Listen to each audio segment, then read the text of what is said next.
It can't get bigger than this. Sample the numbers here. 97 crore voters, 1.82 crore new voters, 88.4 lakh people with disability to vote, 2.18 thousand voters aged above 100, 48K transgenders to vote, 10.5 million booths, 1.5 crore election officials. These are the numbers which would be defining the Lok Sabha elections of 2024. 7 phase elections counting on June 4th, not just for the Lok Sabha elections, but also for the by-polls and assembly elections.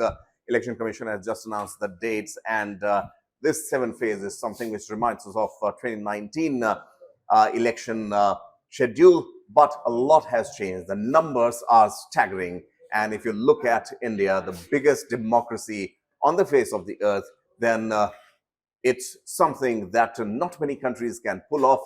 Starting from April 19th till June 4th, this is how India would be voting. Joining me on the broadcast is my colleague Kuldeep. Kuldeep, ये जो आंकड़े हम लोग देख रहे हैं, सबसे पहले डेट्स तो चलिए एक तरफ होते हैं, लेकिन जो भारत में इलेक्शन का की जब जिक्र होता है, ऑलमोस्ट एक त्योहार की जैसे सिचुएशन रहती है। और इलेक्शन कमिश्नर ने भी कहा, चीफ इलेक्शन कमिश्नर ने, कि संभल के रहिए, एंजॉय कीजिए और प्यार मोहब्बत से काम चलाइए। उन्होंने बकायदा वसीम बरेलवी जी का वो शेर भी पढ़ा उन्होंने कि जब भी मुलाकात हो, जब भी दोस्त बने, तो कम से कम नीचे न दिखाना पड़े। दरअसल उन्होंने खुद कहा कि विश्व का सबसे बड़ा चुनाव है, और सही है, क्योंकि अब हमारे वोटर्स 100 करोड़ की ओर जा रहे हैं।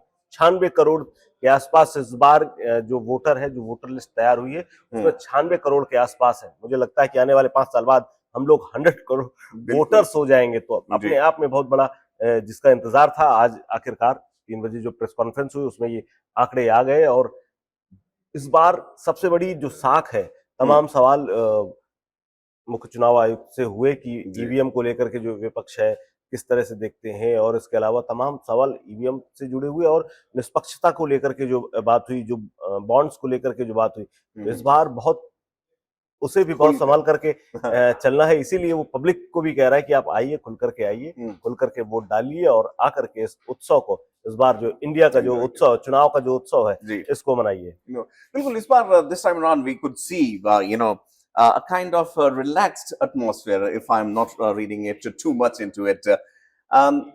Chief Election Commissioner Rajiv Kumar also said कि अब हमारी टीम पूरी हो गई. He was flanked with 2 election commissioners on both his sides, and he was quite confident. And that was the first sentence that he began with.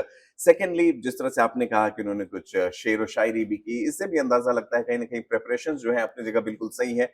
लोगों को भी मुझे लगा कि एक तरीके से अंदाजा था कि 7 चरणों में ही हो सकता है। जम्मू कश्मीर में इस बार जिक्र आया है डेफिनेटली। फिर उन्होंने 544 सीटों का हालांकि हवाला दे दिया था, लेकिन बाद में उसे रिड्यूस करके 543 सीटों पर लाया गया।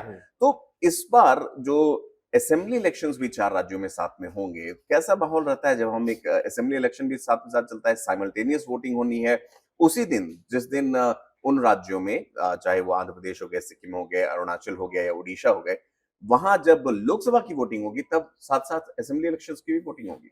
अब देखिए, ये बड़ा स्टेप है, क्योंकि जून तक की जो अभी तक इलेक्शन है, जून तक में जहां तक होने थे उन सबको समेट लिया गया लोकसभा के साथ में, क्योंकि जून तक तो उसमें सबसे बड़ी बात है जो ग्रामीण क्षेत्र है वहां दिक्कत होती है इस बात को स्पेसिफिक करने में कि कौन सी ईवीएम विधानसभा की है, कौन सी लोकसभा वाली, समझाना मुश्किल हो जाता है। वहां थोड़ा सा कंफ्यूजन वोटर्स के मन में होता है, और कुछ परसेंट तक वोट आगे का पीछे, और पीछे का जहां जिसकी पसंद होती है वो उसमें थोड़ा सा कंफ्यूजन होता है। लेकिन ये जो स्टेट्स हैं, यहाँ एजुकेशन का मामला थोड़ा सा ठीक है, अच्छा है।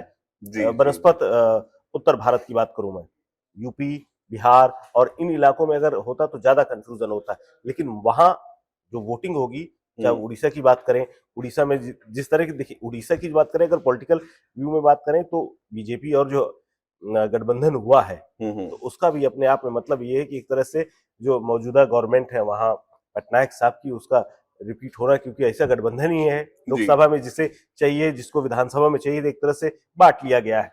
तो ये जो इलेक्शन है ना, इसको आप इस तरह से भी देख सकते हैं कि जो रिपोर्ट अभी आई, 1 नेशन 1 इलेक्शन, उसका एक बेबी स्टेप है ये इस लोकसभा चुनाव में, क्योंकि सबको समेट लिया गया। आने वाले, और ये इंडिकेशन भी है कि आने वाले जो विधानसभा चुनाव होंगे, तो ऐसा नहीं कि फरवरी में होते रहेंगे, फिर मई में फिर से इलेक्शन होगा, आने वाले 6 महीने में फिर जितने भी होंगे सबको समेट करके, मतलब धीरे धीरे जो हमारी बेबी स्टेप है ये 2029 तक पहुंचते पहुंचते सब एक साथ कैलकुलेट करके सबको एक साथ वही वाला जो फॉर्मेट मर्ज कर देंगे। दिया गया है उसकी अब एक शुरुआत हो चुकी है। कह सकते हैं हालांकि इन 4 राज्यों का जो कार्यकाल था वो भी खत्म होने को आ रहा था जून में।